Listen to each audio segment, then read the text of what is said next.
We turn to other news breaking at this hour, and after weeks of taking aim at the U.S. intelligence community, President-elect Donald Trump in the same room with those very intelligence officials, being briefed on their investigation into Russia's hacking of the U.S. election. Just hours before that briefing today, Mr. Trump calling it a, quote, political witch hunt. Tonight, what the president-elect said after that high-stakes meeting. ABC's Cecilia Vega at Trump Tower.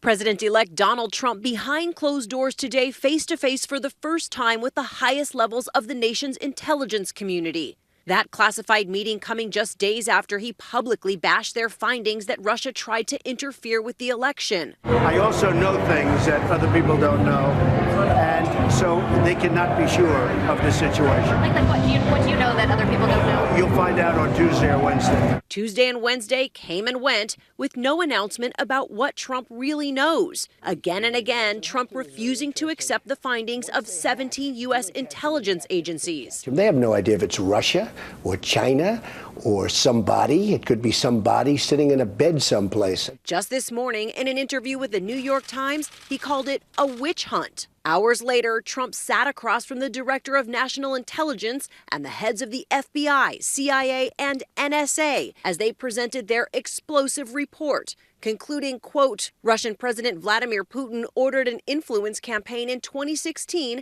aimed at the U.S. presidential election to undermine public faith in the U.S. democratic process, denigrate Secretary Clinton, and harm her electability and potential presidency.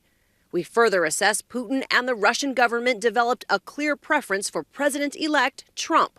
Parts of that report declassified tonight say Russia aspired to help President-elect Trump's election chances when possible by discrediting Secretary Clinton and publicly contrasting her unfavorably to him. After the meeting, Trump releasing a statement conceding Russia, China, and others are consistently trying to hack a variety of American institutions, including the DNC, but still not publicly accepting Russia's interference in the election.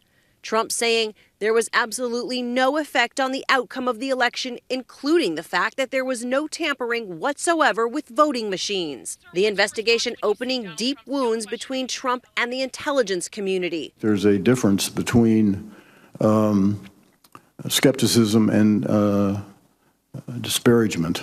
But in what is perhaps an olive branch, Trump now calling his meeting with intelligence leaders constructive. And so let's get right to Cecilia Vega live at Trump Tower tonight. And Cecilia, the president-elect now says that he's ordered an immediate review of how the U.S. can combat cyber attacks. David, he says he's going to appoint an advisory team to give him that information, how to combat these cyber attacks within 90 days of taking office. David. Cecilia Vega with us again tonight. Cecilia, thank you. And